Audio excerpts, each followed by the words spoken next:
지난주 말씀은 나를 생각하옵소서라는 말씀이었습니다. 지난주 말씀을 통해 우리도 삼손처럼 하나님을 언제나 나와 내 가정을 무조건 지켜주는 보디가드로 또 무조건 복만 주셔야 하는 로또 기계 정도로 여기며 살아가고 있지는 않았는지, 나의 믿음 없음과 상관없이 세상적으로만 사는 나의 생활과 상관없이 하나님은 무조건 나를 사랑하시고 복 주셔야 하는 분이지는 않았는지, 지금까지 그러셨으니까 오늘 그리고 앞으로도 쭉 그래야 하는 분이지는 않았는지 돌아보았습니다. 하나님 앞에 너무 뻔뻔했구나. 삼손처럼 나의 진짜 죄는 탐욕적이고 이기적이고 폭력적이고 성적인 것보다 하나님께 은혜로 받은 것을 당연히 내가 뭐 잘나서 누리는 것이라고 보고 그것을 내가 원하는 대로 사용했던 것입니다. 때문에 우린 앞으로 언제나 하나님 앞에 나를 낮추며 하나님의 은혜만을 의지하며 살아가자고 결단했습니다. 또 우린 하나님의 영광스러운 복을 위해 쓰임받아야 하는 나시린이라는 거 기억하며 살자고 했습니다. 살아계신 하나님의 말씀 사사기 16장 28절 함께 암송하시겠습니다. 시작. 삼손이 여호와 앞에 부르짖어 이르되 주 여호와여 구하오나니 나를 생각하옵소서. 사사기 16장 28절 말씀. 아멘. 아멘. 어떤 면에서 삼손의 끝은 사사기 이야기의 끝입니다. 그는 사사기에 나오는 마지막 사사이고요. 또 그의 죽음은 이 책에서 연대기적으로 기록한 마지막 사건입니다. 그러나 이 사사기 끝부분에 오늘 본문 17, 18, 19, 20, 21 이렇게 그 4개의 장이 더 있습니다. 사사기의 이 마지막 장들은 앞으로 앞에 이 앞에 나왔던 이야기 구조하고 좀 다릅니다. 앞 장들에서는 그들이 여호와의 목전에 악을 행하였다 그만 말합니다. 그러나 이제 이 장들부터는 그 당시 이스라엘 사람들의 삶이 어떠했는지 아주 구체적으로 사례를 들어서 말합니다. 그러니까 두 일화가 있는데요. 이 두 가지 일화를 통해서 정말 하나님을 믿는다고 하는 자칭 이스라엘이, 하나님의 백성이라고 하는 이스라엘 백성이 얼마나 하나님과 상관없이 세상적으로 타락하고 자기 멋대로 생활하고 생각하고 생활했는지를 실감나게 보여주는 두 사건을 기록해 놓은 것이죠. 근데 이게 너무 지금 우리가 사는 세상과 우리의 모습들과 흡사하다는 것이죠. 자, 17, 18장의 많은 부분은 에브라임 산지에 미가라 이름하는 사람을 중심으로 합니다. 그는 어머니의 은 1100세겔을 훔쳤지만 어머니가 도둑을 저주하는 것을 듣고서 자신이 훔친 것을 고백하고 돈을 돌려줍니다. 여러분, 1세겔이 그 당시에 노동자 사회풍착이에요. 그러니까 1100세겔을 훔쳤다는 건 어마무지한 돈을 훔쳤다는 거죠. 여러분, 미가가 와 이거 돌려줬어 착한 사람 아니야? 아니요. 미가는 매우 착한 사람도 아니고요. 그렇다고 매우 나쁜 사람도 아닙니다. 만일 그가 철저히 악했다면 돈을 돌려주지 않았을 것입니다.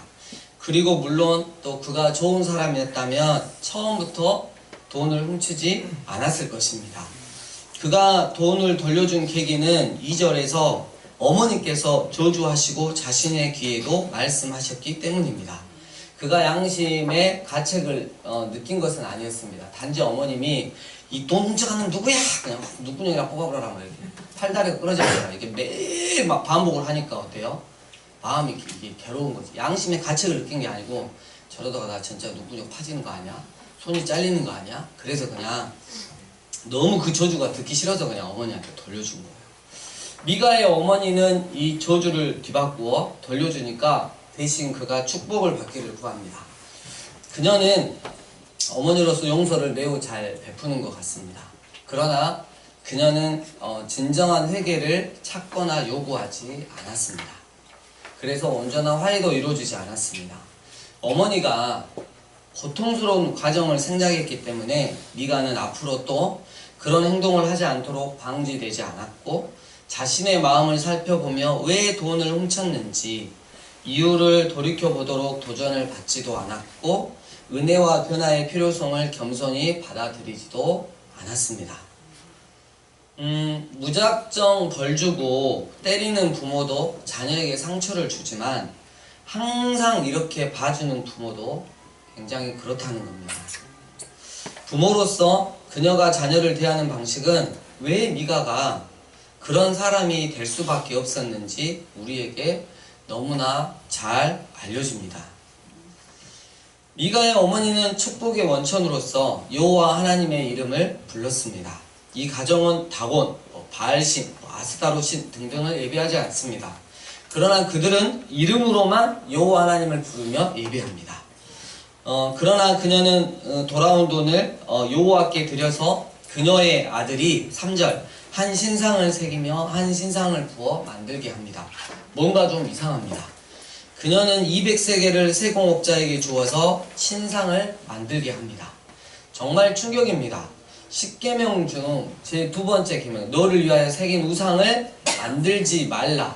이 계명을 아주 노골적으로 무시하는 처사입니다. 여러분, 여기는 세상 사람이 아니라 지금 하나님을 믿고 있는 이스라엘 백성이에요. 이 계명에서 하나님은 아무도 하나님의 형상을 만들지 말라고 말씀하십니다. 사람이 창조하거나 만든 형태로 하나님을 절대로 예배해서는 안 된다는 것입니다. 여기서 잠깐만 왜 하나님께서 그렇게 말씀하셨을까요? 잠깐만 우리가 좀 알기를 원합니다. 첫 번째로 하나님을 어떤 형상으로 새기거나 묘사하면 하나님의 본질의 일부분만 드러내는 반면에 자동적으로 다른 면을 감추기 때문입니다. 예를 들면 아론 대제사장 아시죠? 광야에서 뭘 만들었죠? 금송아지를 만들었어요. 다른 신이 아니었고요. 그들이 하나님을 예배하는 한 방법이었습니다. 그러나 송아지는 여러분 저기 대신증권 앞에나 가면 이렇게 월스트리트 가면 황소가 이렇게 있죠. 예, 힘을 상징하는 거야. 능력은 그래요. 하나님의 능력을 상징할 수 있다고는 하지만 하나님의 은하, 공의나 하나님의 사랑을 보여주지 못하는 거예요. 만일 하나님을 그림으로 그려서 예배하려고 한다면 미소 짓는 사랑의 모습으로 그려야 할까요? 아니면 정말 곧 심판하실 그 장엄하고 웅장한 모습으로 그려야 할까요? 그림은 하나님의 영광의 전 범위를 표현하지 못하므로 하나님에 대한 성경의 견해를 왜곡되게 할 것입니다. 여러분이 개신교, 우리가 속해 있는 교회가 속해 있는 곳이 개신교죠. 개신교는 로마 카톨릭과 동방정교 교회들이 예배에 성상을 사용하는 것, 즉 하나님, 예수 그리스도, 그리고 성인, 성인이라고 하면 베드로 이렇게 성자들 있죠. 성인들의 그림을 보는 것은 잘못이라고 늘 얘기해왔습니다. 왜냐하면 그런 묘사는 사람들의 감정을 어느 한쪽 방향으로 몰고 가고 또 하나님의 존재의 한 측면만 보여주는 경향이 있기 때문입니다. 때문에 여러분 이 개신교에서는 교회 예배당 안에 맨 앞쪽에 십자가도 걸지 않습니다.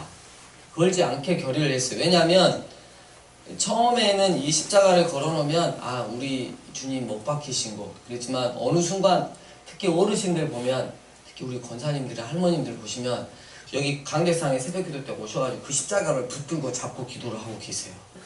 예, 곧 그 십자가가 뭐예요? 우상이 되어버립니다. 그래서 그것조차도 이 교회 개신교에서는 불허를 하는 것입니다. 두 번째, 왜 하나님께서 그렇게 형상을 만들지 말라고 하셨나? 이 형상을 가지고 예배하는 것의 이 진짜 문제는 하나님을 영적으로, 그러니까 내 마음대로 빚고 만들고 변경하려는 욕망 때문입니다. 쉽게 말하자면 하나님이 우리 삶 속에서 하나님 되시게 하기를 거부하는 것입니다. 여러분 이런 말을 자주 들어보지 않았습니까? 저는 하나님을 그렇게 믿진 않아요. 저는 하나님을 이렇게 하게 생각해요. 하나님은 언제나 내가 잘못하면 용서해 주시는 사랑의 하나님이세요. 하나님은 나의 삶과 상관없이 언제나 나에게 복만을 주시는 그런 하나님이세요. 여러분 이것이야말로 우리 손으로 만든 하나님을 예배하는 것입니다. 물리적 형상을 빚지 않고도 그렇게 할 수 있다는 것입니다. 우리가 그렇게 하는 가장 심각한 방법은 하나님에 대한 성경 계시의 일부분을 의지적으로 혹은 지적으로 거부하는 것입니다. 우리가 하는 이런 말들이 그런 것입니다. 우리는 이것을 하시는 혹은 이것을 금하시는 하나님을 더 이상 받아들일 수는 없어. 그러니까 이 말을 좀 다시 표현해 보자면, 우리의 문화가, 지금 시대가 어떠한데 우리의 문화가 이 개념을 싫어하니까 하나님의 말씀에 이 부분은 버려야 하는 거예요. 우리의 민감한 문화에 맞는 우리는 그런 하나님을 가져야 해요. 그래서 예수님이 동성애적인 표현을 그린 그 사진을 많이 사랑하는 거죠. 우리가 미가의 가정처럼 하나님을 우리 마음과 이 세상의 문화에 맞춰 다시 만들고 있다는 의미입니다. 그러니까 내 마음대로 만들고 변경해 버리고 싶어하는 그런 욕구가 우리 안에 있기 때문에 어떤 형상이든지 만들지 말 것을, 혹은 우리 마음 자체로도 만들지 말 것을 이야기하고 있는 것입니다. 굳이 하나 더 있다면 모든 도덕을 주관화하는 거예요. 그러니까 이 윤리를 어떻게 만드냐면, 주관화한다는 건 친구들 그냥 내 마음대로 생각하는 거예요. 예를 들면 두 명의 자칭 그리스도인들이 결혼을 하지 않고 성관계를 갖는다고 합시다. 뭐 그냥 인형이나 이렇게 사진 보면 굉장히 성적인 그런 사진 것들이 아주 너무 좋은 것 같아요. 근데 이들이 왜 그렇게 할까? 근데 이렇게 말하는 겁니다. 우리는 기도했고 기도하고 나서 평안을 느꼈기 때문에 아무렇지도 않게 그렇게 한다. 여러분, 정말 말도 안 되는 이야기입니다. 여러분, 이 한국에 있는 기독교가, 특별히 이 청년의 교회 안에 있는 청년들이 얼마나 무너졌는지,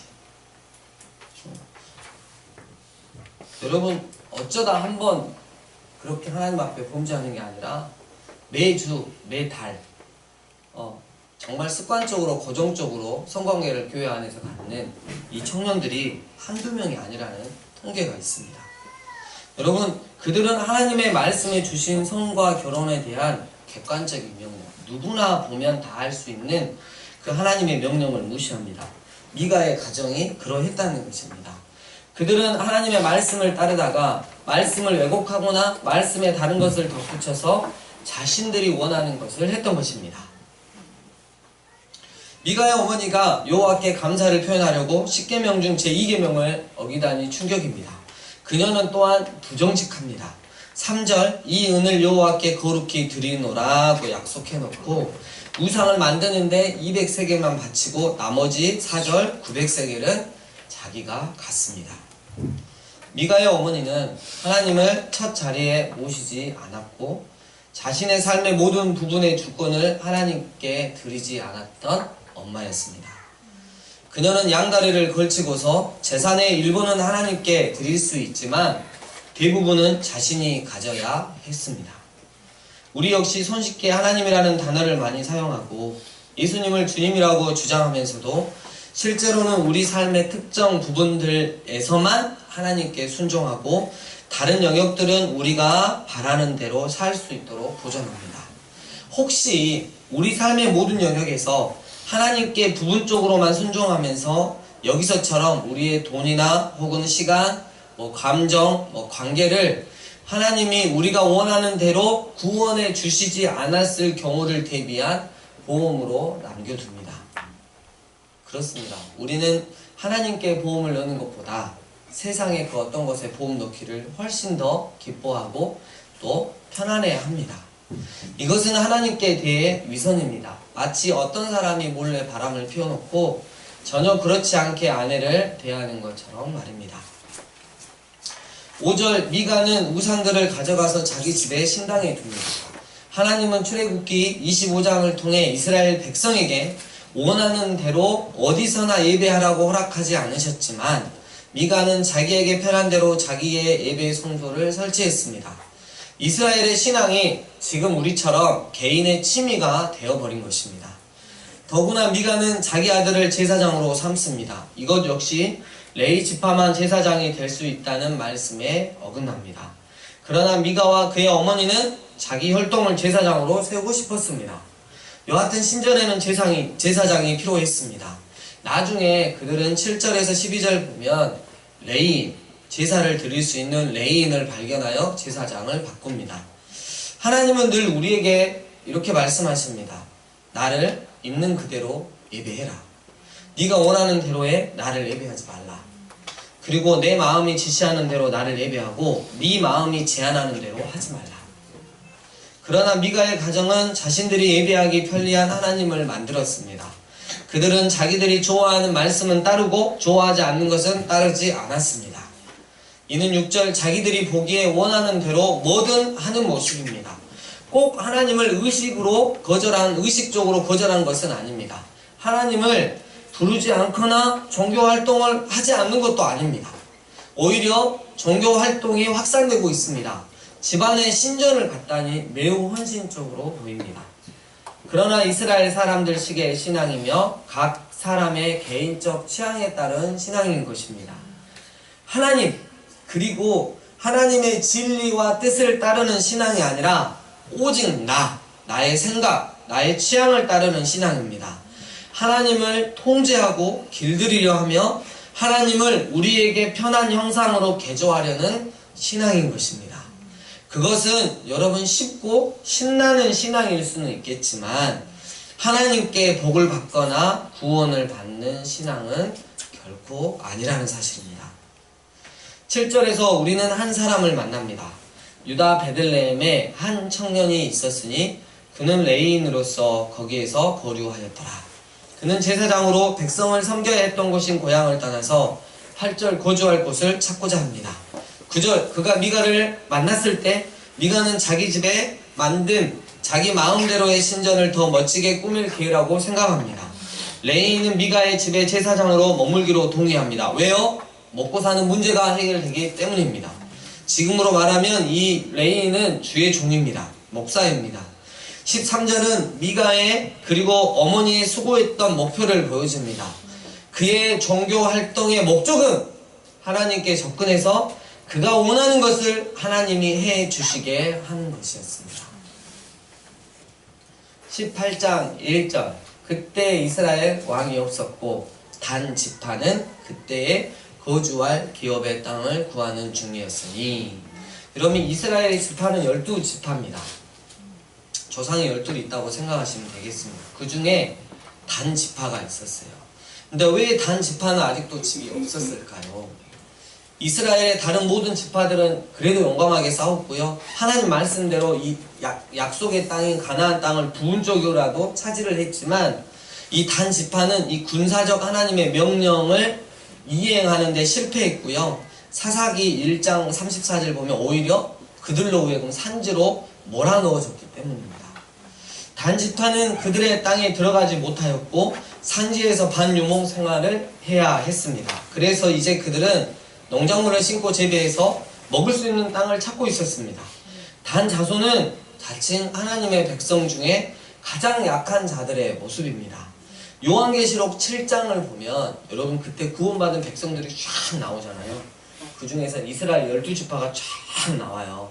5절에서 8절 보면 천국의 영광에 들어간 여러분 이스라엘 지파 중에 자세히 보면 단 지파가 빠져있어요. 없어요. 여러분 단 지파는 미가와 똑같았습니다. 그들은 하나님에 대한 우상 숭배적 관점을 가져서 하나님의 말씀을 무시했습니다.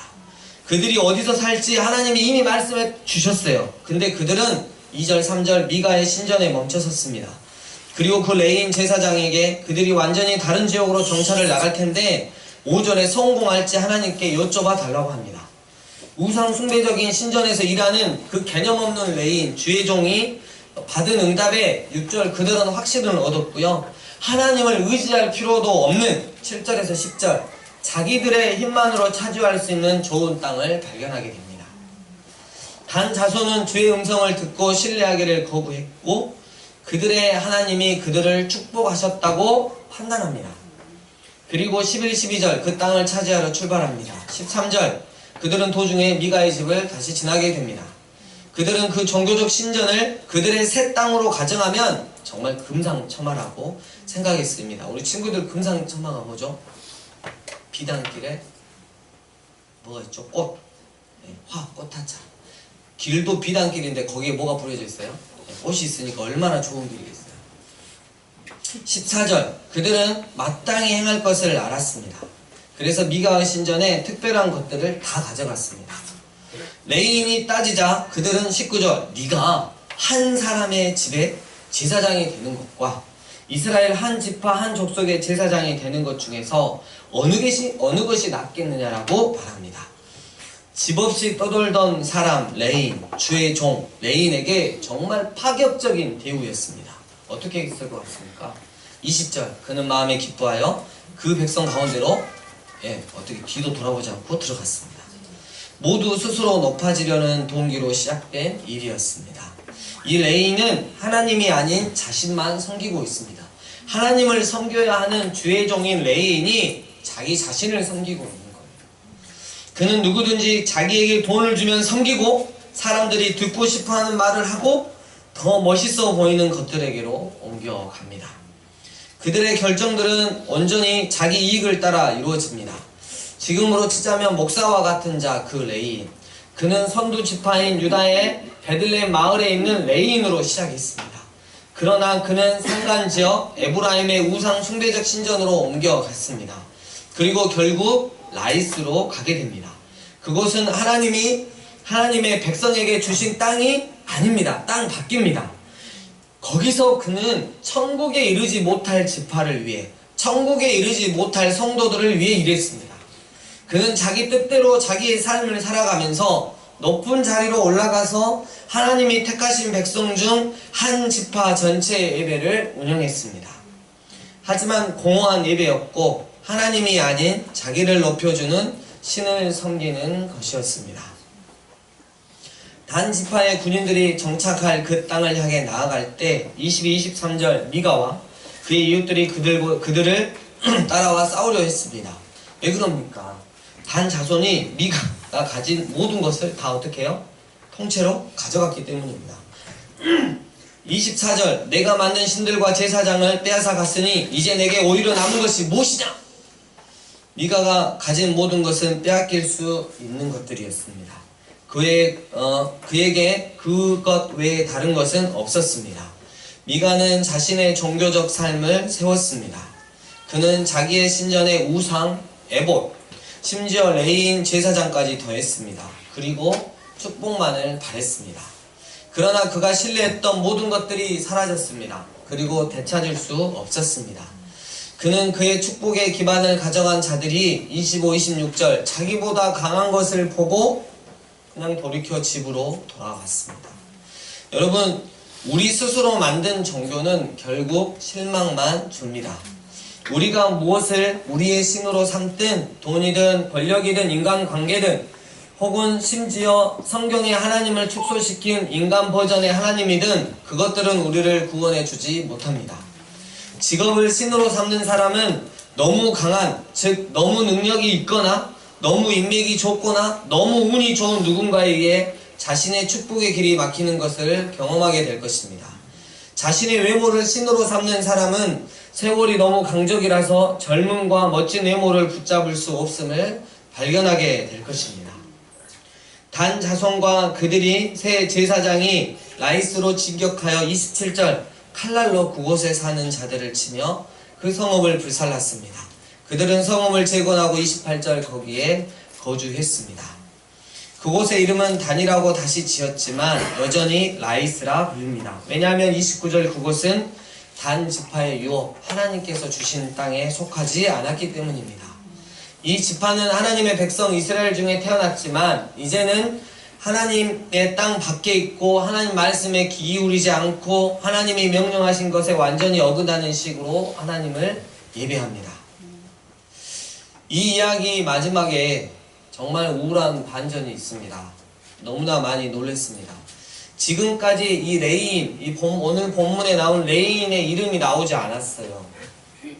그런데 라이스에서 숭배할 우상이 세워졌고 30절 모세의 손자요 게르솜의 아들인 요나단과 그의 자손은 단 지파의 제사장이 되었습니다.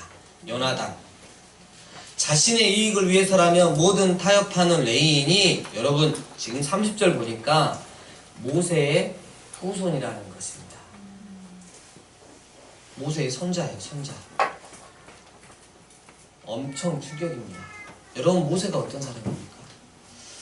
여러분 하나님은 손자가 없다는 말이 있어요. 각 개인마다 이것은 하나님을 인격적으로 만나야 하기 때문입니다. 우리 아버지 때문에, 우리 부모님 때문에, 우리 할아버지 때문에 믿음이 나한테 온다? 여러분 절대 그러지 않다는 거예요. 아무도 가문에 자동적으로 하나님과 관계가 형성되지 않습니다. 어떤 지파 혹은 교단이나 지역교회라도 족보로 하나님과 관계를 형성하지는 않습니다. 이 말이 있습니다. 한 세대는 복음을 알고 다음 세대는 복음을 그냥 당연시하고 귀찮아하고 그리고 3세대는 복음을 잃어버린다. 성경에 가장 잘 나타난 예가 바로 모세의 가문입니다. 요나단과 그의 아들들은 우상 숭배적인 사욕을 계속하며 명목상 하나님을 예배하지만 진실은 그러지 않았습니다. 이스라엘 국가가 둘로 나눠진 후에 여러분 열왕기상 12장 보면 이 단은 우상 숭배의 장소가 됩니다. 남쪽으로는 베델이 있었고요. 북쪽 갈릴리 호수 바다 위쪽에 단이 있었어요. 이 단, 우상 숭배의 장소가 됩니다. 하지만 영원히 그렇지는 않을 것입니다. 그들이 미가의 우상들을 빼앗았듯이 언젠가 하나님께서 그 땅을 그들에게 빼앗아 가실 것이기 때문입니다. 그렇다면 단 자손과 미가가 했어야 할 올바른 행동은 무엇이었을까 생각해보면 31절에 나옵니다. 하나님의 집이 실로에 있었습니다. 그러니까 하나님의 성막이 실로에 있었어요. 하나님은 사람들이 하나님께 나아가고 하나님을 예배하고 하나님을 알고 하나님과 함께 사는 것을 가능하게 하셨어요. 성막 즉 하나님이 백성 중에 임재하시는 장소가 실로라는 곳에 있었기 때문에 그것이 미가와 단 자손의 삶의 구심점이 되어야 했던 것입니다. 오늘날 우리에게도 하나님의 성막이 그렇게 되어야 합니다.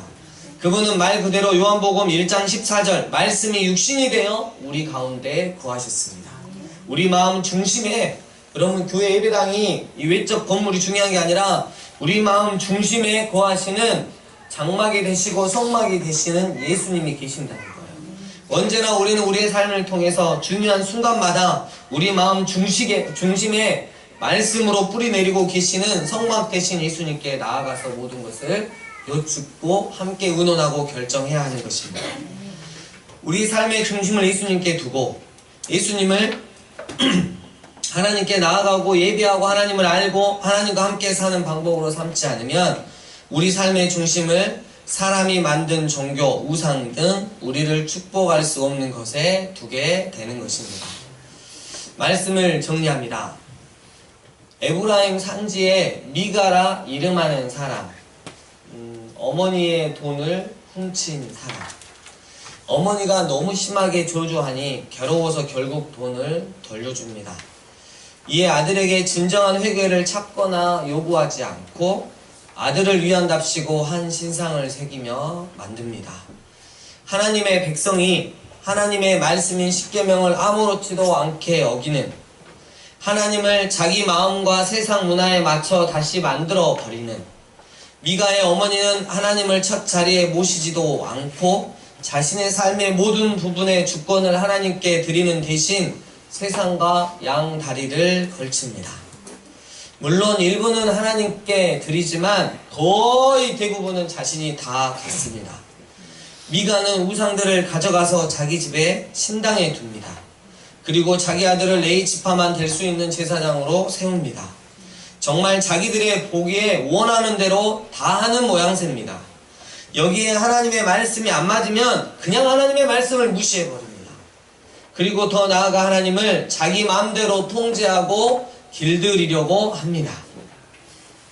레인, 그것도 모세의 후손이었던 레인, 하나님의 신실한 종으로 사는 것보다 먹고 사는 문제가 더 중요했던, 그래서 미가 집안의 제사장이 됩니다. 그 제사장, 하나님의 말씀을 그 집안에 여러분 올바르게 선포했겠습니까? 하나님의 말씀대로 살지 못한 것들을 책망했겠습니까? 아니요. 그들 마음대로 살아도 그 집안 늘 잘되기만을 하나님께 구했던 것입니다. 또 단 지파가 파격적인 제안을 했을 때 하나님이 아닌 자신을 충만히 사랑하고 섬겼던 관계로 마음에 기뻐하여 뒤도 돌아보지도 않고 단 지파 백성들 가운데로 들어갔습니다. 그는 누구든지 자기에게 돈을 주면 섬기고 사람들이 듣고 싶어하는 말을 하면 더 멋있어 보이는 것들에게로 옮겨갔습니다. 그의 결정들은 늘 자기 이익에 따라 이루어집니다. 마지막으로 단지파.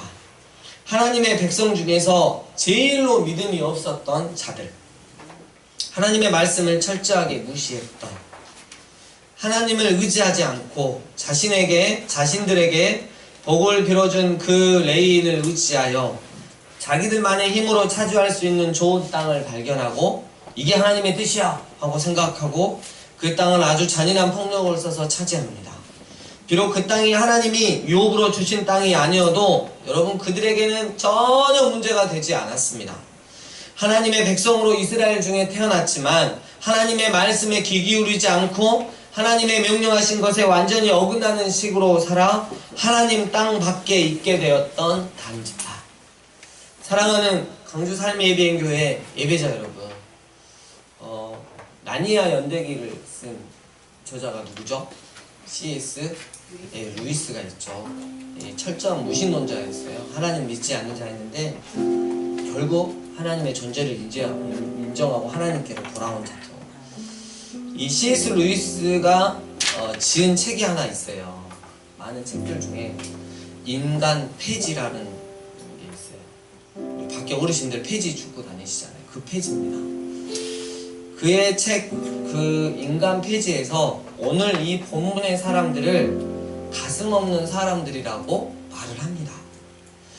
겉으로는 좀 적절해 보이고 심지어 좋아 보여도 알고 보면 모두가 더 가지려고 서로 악을 품고 드러나지 않게 다툽니다. 그리고 계속해서 서로를 짓밟습니다. 미가가 단 자손과 레인에게 짓밟혔듯이 말입니다. 그러나 사실은 여러분, 미가도 그들에게 강탈당하기 전에 그 자식이 자기 어머니의 것을 훔쳤습니다. 혹시 오늘 우리 가운데 오늘 본문에 등장하는 사람들처럼 이성도 가졌고 훌륭한 지식도 가졌고 감성도 갖고 본능도 충동도 가졌지만 심장은 갖지 못한 분들이 혹시 계십니까? 오직 나를 위해서라면, 나의 이익을 위해서라면 하나님까지도 길을 들여서 자기 수준 이하로 만들려고 하시는 분 계십니까? 여러분, 제가 오늘 본문에 그 레인처럼 살아가면 되겠습니까? 우리 어른들 미가의 어머니처럼 살면 되겠습니까? 우리 다음 세대 여러분, 미가처럼 그렇게 살아야 하겠습니까? 우리 강주 삶의 예배인교회 공동체 단지파처럼 하나님 눈 밖에 있는, 약속의 땅 밖에 있는 땅에 살아가면 되겠습니까? 우리가 인간 폐지, 가슴이 없는 자들이 되면 되겠습니까? 이 시간 하나님의 마음으로 고민합니다. 우리 돌이켜 하나님에 대해 가슴이 있는, 그것도 아주 뜨겁고 진실한 가슴이 있는 자들이 됩시다. 순수하고 온전한 마음으로 다시 살아계신 하나님의 말씀 앞으로 돌아갑시다. 참 복음이신 예수님 앞에 섭시다. 그리고 영광스러운 복음의 길 우리 주님과 함께 걸어갔으면 좋겠습니다. 주신 말씀 가지고 다시 한번 우리의 삶을 되돌아보시면서 내가 살아계신 하나님의 말씀에서 떠난 부분이 어떤 것들이 있는지, 하나님이 우선이 아닌 세상의 것들을 우선시 삼아 살아가고 있는 것들이 어떤 게 있는지, 나는 영적으로 반응하는 존재인지 세상적으로 충만히 반응하는 존재인지 다시 한번 우리 자신을 돌이켜보며 회개하며 주님 앞으로 나아갔으면 좋겠습니다. 함께 기도하시겠습니다.